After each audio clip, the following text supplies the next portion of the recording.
여러분, 만약에 역사 속 인물한테 편지를 쓸 수 있다면 누구한테 또 무슨 말을 하고 싶으세요?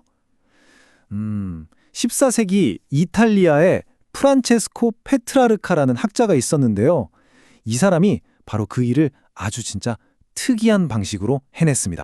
보통 최초의 근대인이라고 불리는 사람인데요. 이 사람이 글쎄 1000년도 더 전에 죽은 작가들한테 편지를 쓴 거예요. 근데 이게 뭐 그냥 팬레터 같은 게 아니었어요. 이건 시대를 뛰어넘는 대화였고 어떨 땐 정말 신랄한 비판이 오가는 지적인 결투에 가까웠습니다. 아니, 도대체 왜 그랬을까요? 1300년 전에 죽은 사람들한테 왜 그렇게 화가 난 편지를 썼을까요? 이게 바로 오늘 우리가 파헤쳐볼 미스터리입니다. 당대 최고의 지성이 왜 수백 년 전에 유령들이랑 논쟁을 벌였을까? 그 답을 찾아가는 과정은요, 그냥 단순한 역사 공부가 아닐 겁니다. 서양 사상이 완전히 뒤바뀌는 그 결정적인 순간을 목격하는 뭐랄까 한편의 지적 추리극이 될 거예요. 자, 모든 이야기의 시작은요, 베로나의 한 도서관, 그곳에 먼지 쌓여있던 필사본 한 권에서부터입니다. 이 발견이 어떻게 페트라르카라는 한 사람의 세계를, 그리고 나아가 역사의 흐름 전체를 바꿔놓았는지 지금부터 한번 따라가 보시죠. 때는 1345년 페트라르카가 정말 운명처럼 자신의 영웅이었던 키케로의 개인적인 편지들을 발견하게 됩니다. 근데 이게 글씨가 너무 희미해서 거의 해독이 불가능할 정도였어요. 그런데도 그는요, 아픈 몸을 이끌고 잉크랑 양피지에 말 그대로 자기 영혼을 쏟아부어서 이걸 다 베꼈습니다. 이건 그냥 글씨로 옮겨 적는 게 아니었어요. 1000년이라는 시간에 거슬러 올라가서 내 영웅의 목소리를 직접 듣겠다는 어떤 의식과도 같은 거였죠. 그런데 그렇게 애타게 들었던 영웅의 목소리는요, 그의 기대를 그냥 산산조각 내버렸습니다. 편지 속에 있는 키케로는 끊임없이 불평하고 불안해하고 정치적으로 이리저리 흔들리는 너무나 나약한 한 인간일 뿐이었어요. 페트라르카가 그토록 숭배했던 신과 같던 철학자의 모습은 온데간데 없었습니다. 자신의 영웅의 이런 민낯을 본 페트라르카. 그는 침묵하지 않았습니다. 오히려 펜을 들었죠. 그리고 자신이 존경했던 그 거인들을 향해서 아주 통렬한 비판을 쏟아내기 시작합니다. 그 실망감은 곧 분노로 바뀌었어요. 페트라르카는 펜을 들고 1000년이라는 시간을 뛰어넘어서 키케로에게 말을 걸기 시작한 겁니다. 마치 바로 옆에 있는 친구한테 따리듯이 로마 역사상 가장 위대한 인물 중 한 명을 꾸짖었던 거죠. 정말 대단한 배짱 아닌가요? 페트라르카는 키케로의 정치적인 선택들을 아주 신랄하게 비판해요. 아니, 당신같이 위대한 철학자가 왜 그 덧없는 권력을 쫓아서 정치 싸움에 뛰어들었고 결국 그렇게 비참한 최후를 맞이했냐고 말이죠. 이건 그냥 질문이 아니었어요. 자신의 이상이 와르르 무너지는 것에 대한 깊은 탄식이었습니다. 페트라르카의 이 내면적인 충돌이 좀 느껴지시나요? 한쪽에는 그가 숭배했던 완벽한 지성, 신화 속의 키케로가 있고요. 다른 한쪽에는 편지에서 드러난 변덕스럽고 불안에 떠는 나약한 인간, 키케로가 있었던 거죠. 바로 이 엄청난 차이가 그의 분노를 불러일으킨 근원이었습니다. 그런데 키케로에 대한 이 환멸은요, 시작에 불과했습니다. 페트라르카의 날카로운 펜은 곧바로 다음 목표를 향했거든요. 바로 악명 높은 네로 황제의 스승이었던 철학자 세네카였습니다. 페트라르카의 질문은 이제 훨씬 더 날카로워집니다. 아니, 금욕과 덕을 가르치는 스토아 철학의 대가 세네카. 그런 사람이 어떻게 역사상 가장 잔인한 폭군으로 꼽히는 네로의 스승이 되고 또 그를 도울 수가 있었을까요? 페트라르카는 이 참을 수 없는 위선에 정말 격분했습니다. 젊고 포악했던 네로 황제한테 세네카가 바쳤던 그 아첨 섞인 찬사들, 이걸 읽으면서 페트라르카는 정말 깊은 수치심과 배신감을 느꼈다고 해요. 이 문장에서 그의 감정이 정말 고스란히 전해지지 않나요?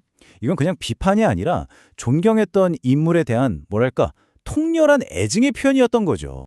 페트라르카는 진짜 검사처럼 세네카의 죄목을 하나하나 짚어나갑니다. 폭군한테 아첨한 거, 황제의 어리석은 행동을 칭찬한 거, 심지어 네로가 죽고 나서는 갑자기 태도를 바꿔서 그를 비난하는 글을 쓴 그 이중적인 모습까지. 이 모든 게 페트라르카한테는 도저히 용납할 수 없는 지식인의 배신행위였던 겁니다. 하지만 페트라르카의 편지에는 분노만 담겨 있었던 건 아니에요. 그의 마음을 채운 또 다른 거대한 감정이 있었는데 바로 돌이킬 수 없는 상실에 대한 아주 깊은 슬픔이었습니다. 예를 들어 로마의 위대한 학자였던 마르쿠스 바로에게 보낸 편지는 분위기가 완전히 다릅니다. 이 편지를 보면요. 페트라르카가 고대 세계를 얼마나 깊이 사랑했는지, 그리고 그 위대한 유산이 사라져가는 것에 대해 얼마나 가슴 아파했는지를 알 수 있어요. 이 문장에서 페트라르카의 그 비통함이 느껴지시죠? 이건 그냥 개인적인 슬픔이 아니에요. 자기 시대 사람들이 저지른 그 파렴치한 무관심 때문에 인류의 위대한 지적 유산이 사라지고 있다면서 이건 우리 모두의 책임이라고 말하고 있는 겁니다. 생각해보면 페트라르카한테 도서관은 그냥 책에 모여 있는 곳이 아니었어요. 그건 인류의 기억, 그 자체였던 거죠. 그러니까 키케로의 위대한 책들이 한 권, 두 권 사라지는 걸 보면서 마치 인류의 뇌에서 가장 소중한 기억이 하나씩 지워지는 것 같은 그런 끔찍한 고통을 느꼈을 겁니다. 자, 이제 다시 처음의 질문으로 돌아와 보겠습니다.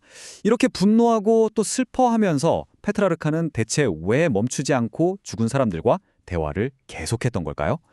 드디어 그 진짜 목적이 밝혀질 시간입니다. 맞아요. 이 편지들의 진짜 수신인은 죽은 사람들이 아니었습니다. 페트라르카는 유령에게 말을 걸고 있었지만 사실 그 메시지는 지금 살아있는 사람들, 바로 동시대인들을 향한 거였어요. 과거에 대한 비판처럼 보이지만 사실은 미래를 위한 선언문이었던 거죠. 여러분, 이제 과거를 이런 식으로 대해야 합니다. 하고 완전히 새로운 방식을 제안하고 있었던 겁니다. 이게 바로 페트라르카가 일으킨 생각의 혁명, 그 핵심입니다. 첫째, 고대인들을 완벽한 신처럼 떠받들 줄 말고 우리랑 똑같은 인간으로 보자. 둘째, 과거의 권위를 무작정 따르지 말고 치열하게 대화하고 질문하고 비판하자. 그리고 가장 중요한 마지막, 다른 누구도 아닌 바로 나 자신의 이성과 판단을 모든 생각의 중심에 두자.